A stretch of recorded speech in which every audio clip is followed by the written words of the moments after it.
this street, guys, and they've started pulling all these trees down and they're building houses at the other side of the road. It used to be a yard for a Land Rover garage. So yeah, it's strange seeing it like that. I mean, it's changed now. It's been a couple of other things since it was a Land Rover garage. It was there for years like that, for as long as I can remember. It's a sign of the times, I suppose, isn't it? So yeah, I've had a weekend of grandchildren, and the youngest daughter also came and stayed last night. That was because her husband was having a lads' night, as he does occasionally. This time it was for the landmark Ultimate Fight with it was Conor McGregor, wasn't it? Who won? So he is the first person to have. He holds two titles now, doesn't he? In two weight classes. So yeah, he's doing well. So yeah, I've had, so she stayed last night. I had the eldest granddaughter last night. The night before I had the youngest granddaughter, who I've just picked up now, and I'm taking her home. And then I've just got to quickly nip into Tesco's, pick up some dog food, and I don't know after that. I know I'm cooking a beef dinner today. I bought a chunk of beef off the butcher yesterday, so let me just turn that off. You probably didn't hear me very well before that, I don't know. So yeah, I've got the baby granddaughter in the back now, and heading roughly back home. Just got to, like I say, pop into town first. I'm going to drop her off in Driffield, and then pop to the centre of this Driffield for the dog food. Yeah, that's all I've got to pick up actually, because we've already got all the veg at home. Something's rattling over there in the glove box. Sorted. I hate it when I'm driving along and you got that annoying little rattle that you don't normally have to listen to. It's right. So what's been happening? I know Robert Cooper was on about saying I should use AirDrop, and I've never been able to get it to work ever. It has never worked from my Mac. It's turned on and everything. The Mac doesn't show up on my phone, and well, actually it does. Well, I haven't looked recently. It's just that I've never found it on the Mac. I've never found the phone from the Mac. And when the Mac's 2011 now, when you go and search, it would appear what's happened is, with certain software updates, it's been moved into a legacy system whereby it doesn't just work over Wi-Fi anymore. It now needs the Bluetooth to create the ad hoc Wi-Fi, and I think it works like that. It's always worked like that, I think, between the phones, but now it's, I don't know, it's it just doesn't show up, and when I look from the phone, it used to be there, but now it's not. So I don't know, maybe some titivating and tweaking in the settings might find it, but I have heard of people getting around it by getting a Bluetooth dongle and then changing some code and making it so that the Bluetooth dongle is the actual Bluetooth for the Mac. But I can't be bothered. I'm still going to use that device that said there'll be a review coming for that on the channel soon. That little plug-in drive, which is, you know, when you think that Apple are trying to sort of like, they're trying to sort of like push the boundaries of making you use newer technology, but they've just never left it open for the legacy stuff, and that's the bit that annoys me more than anything else. You just think they should still allow connection to their legacy models and what have you, but instead they push you to buy new, which, alright, yeah, I know it's marketing and all that, but surely they're just going to get to the point where they annoy enough people that they'll lose sales out of it. I mean, there's no denying that hardware is absolutely amazing. You know, it looks stunning, but you know, when it comes down to the software and the coding, I just get so frustrated with it. And if they frustrate enough people, surely they're going to lose sales. That's what you'd think anyway. Maybe I'm wrong. I mean, yes, there's always ways around it. You know, there's ways around everything. But you know, it just seems having to plug a dongle into my phone to transfer footage. I mean, yeah, I don't have to. Yeah, all right, you can rely on the so-called cloud. It's not fast enough for footage. You know, for video footage, and if the files are too large, it takes forever to transfer them by iMessage, because I do sometimes certain little bits and pieces iMessage them to myself, and then, you know, just pick them up on the Mac that way. But all this, you know, wireless interactivity obviously degrades things. You know, it will degrade footage, so it's always better to actually transfer it in a hard format, which is why I tended to plug the phone in to the Mac, because I've got one of those OC docks that was actually given to me by oh God, what's his name? Tommy from Gadgets Boy, and he got it sent for review, and he said he would just never use it, so he sent it to me.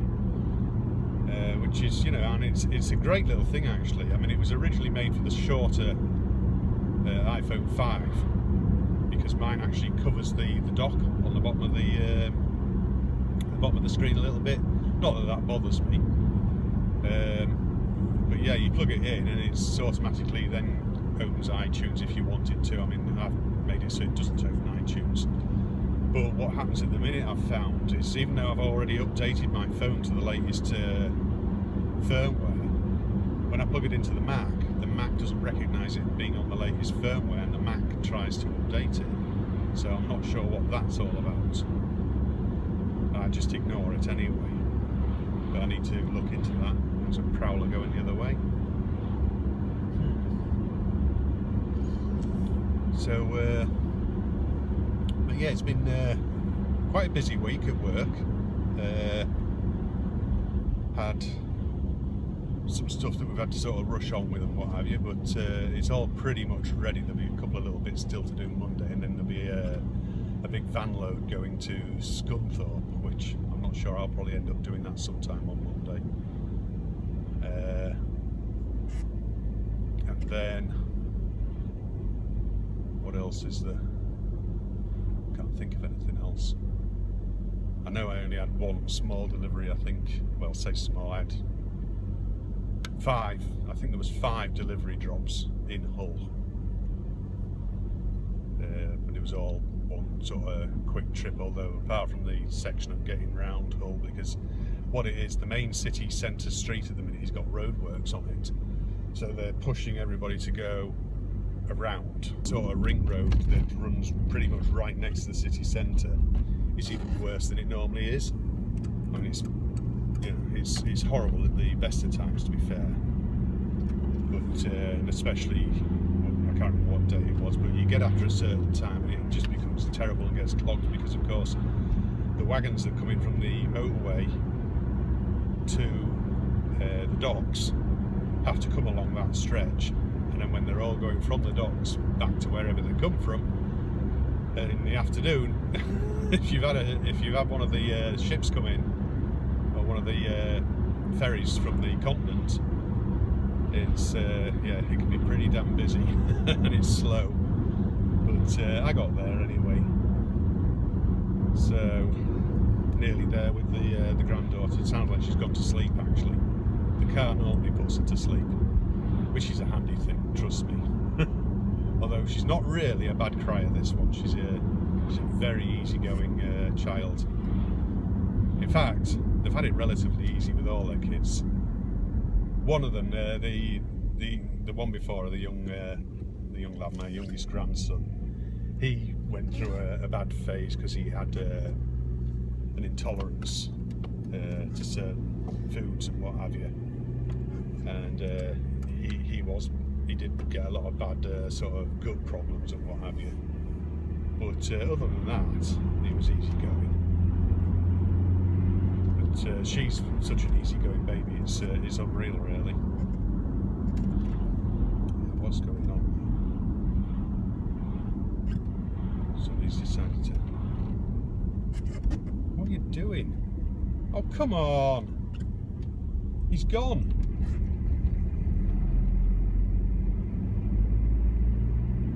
Christ.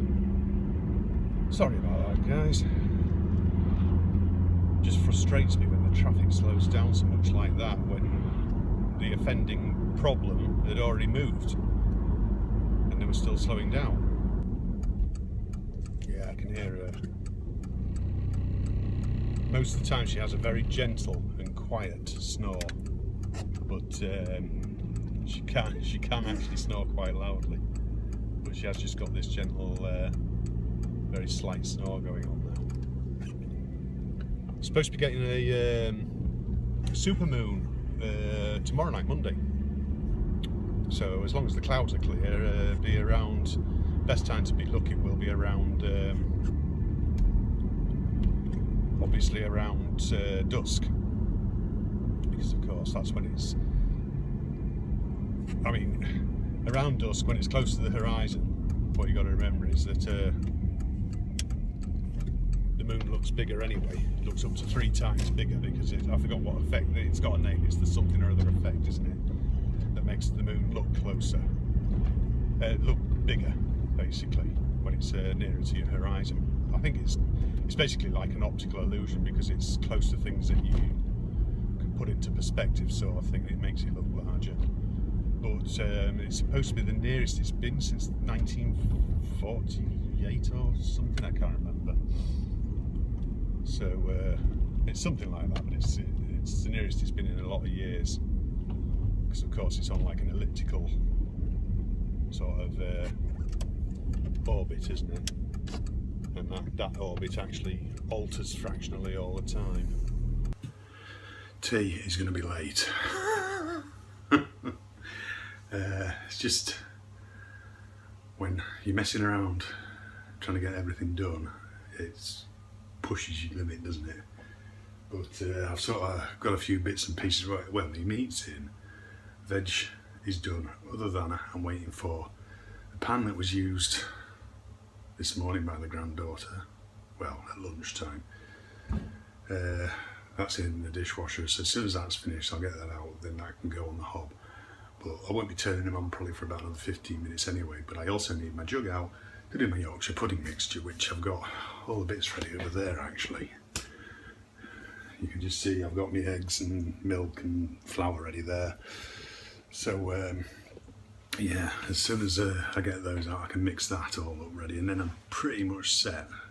But of course it's all governed by your meat, isn't it, at the end of the day? You know, your meat is the thing that needs to be done first, and obviously it was a piece of beef, so I needed to seal it and everything before it went in the oven. So, and that's what governs the timing of everything else at the end of the day. So, but I see Mr. Tybox, he's got his drone now, hasn't he? He's got his Mavic, because he put up a video on Facebook actually of him. That's the dishwasher just coming to an end.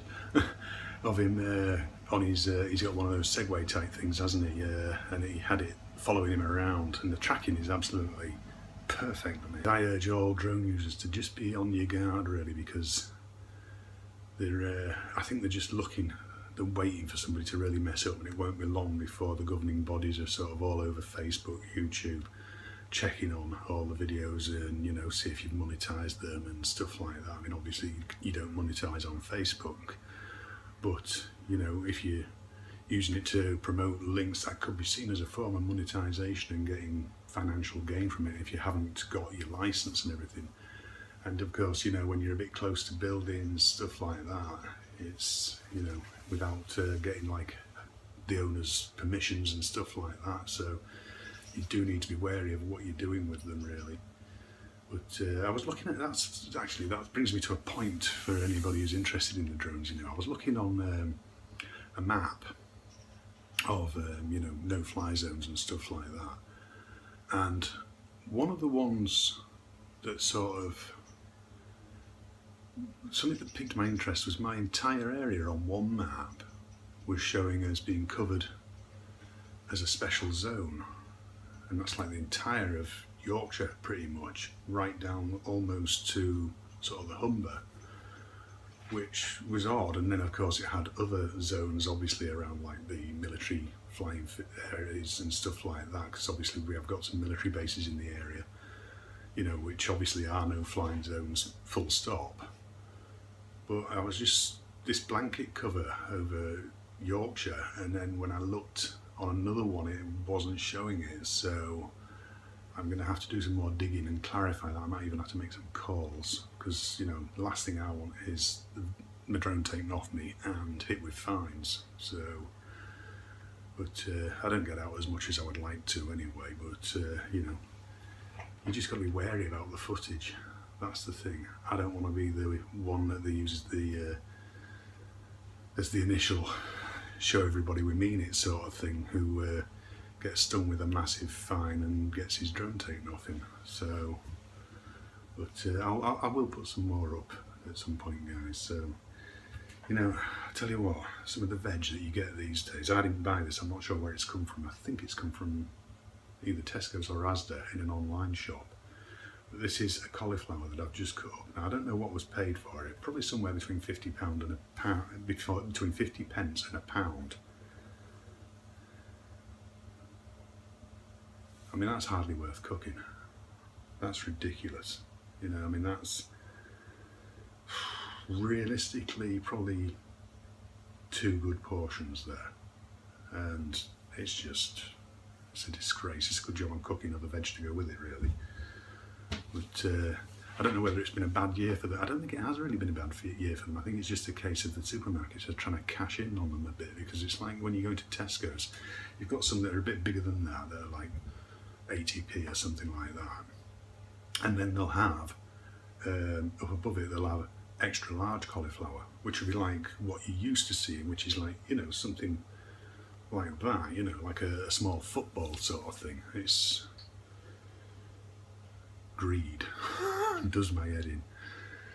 Anyway, I'm gonna, yeah, dishwasher's done, so I'm gonna go off and get my bits done. Oh, right, I've got all them bits done. Did any of you watch, I mean, Robert Cooper just put up an epic sort of 30 odd minute, was it 30 odd minute, or it was near half an hour anyway, this vlog that he put up, because he was doing some deliveries and what have you in the morning after dropping his son off at school. But it was the one before that, and it was when they had snow over in the West Riding, Halifax, Bradford area sort of thing. And we haven't really had any sort of right here. Some of the outlying areas have had a bit of snow, but nothing special yet sort of thing. But what was funny was he put it up because it was, I think it was his wife and kids that urged him to sort of upload it as it was. Now the thing is, you can hear some of his radio music in the background, or music that he's playing in the car, so it might end up getting taken down or hit with a copyright strike, I don't know. But what's so good about it is that you can hear him chuntering and singing along with the music and chuntering along to the traffic and how other drivers are performing on the road. And it's worth a watch just for that. The air gets a little bit blue here and there, but it's not that bad. But it's well worth watching just for the laughs. It had me in absolute stitches. I love watching, you know, stuff like that when people are reacting to what's going on around them, especially on the roads around the UK, because obviously you get some really diabolical driving sometimes. But yeah, it's worth a watch just for that.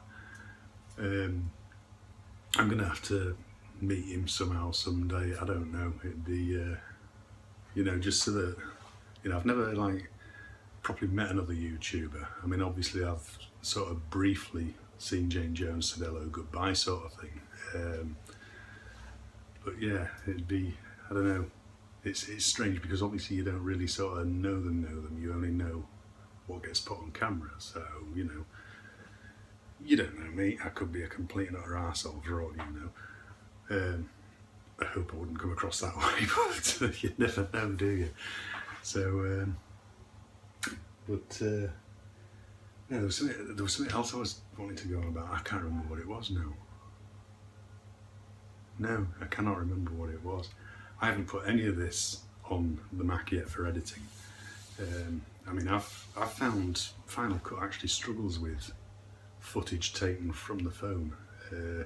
Not so much struggles, but it can be slow to render it and a little bit jumpy when you play it as well, which is annoying. So I don't know whether it's maybe my Mac that's starting to struggle with it or not, and it shouldn't do. I mean, I know, alright, it's a Core i5, but it's running 16 on the RAM, because I surpassed what Apple said to the actual upper limits of the machine, and it's now running an SSD rather than HDD. So, but although some of the rendering actually does get done on external drives, maybe I'll try that. Maybe if I start doing it from the SSD and then clear down all the files afterwards, I could do that. That would be worth looking at. Maybe that'll make it run faster. But yeah, so I'll have to go and have a cuppa anyway, guys, and probably put some of this on the Mac while I'm on, so I'll be back in a bit. Editing on the SSD is better, a lot better. I just have to remember to delete all the render files though, otherwise, because it's happened once before where I forgot to delete them and then wondered why all of a sudden my hard drive was full. Pepper, enough. Come here. You are not having that meat. It's Fred's for when he feels better. I give him some pasta and it's made Fred a bit sick. Behave yourself. Who's that? Look, who's that in there? So, but yeah, it's definitely made a big difference. I don't remember it making that much difference when I moved it across to the externals. Strange, really. But yeah, anyway. So anyway, I'm off to go and have a brew, guys. So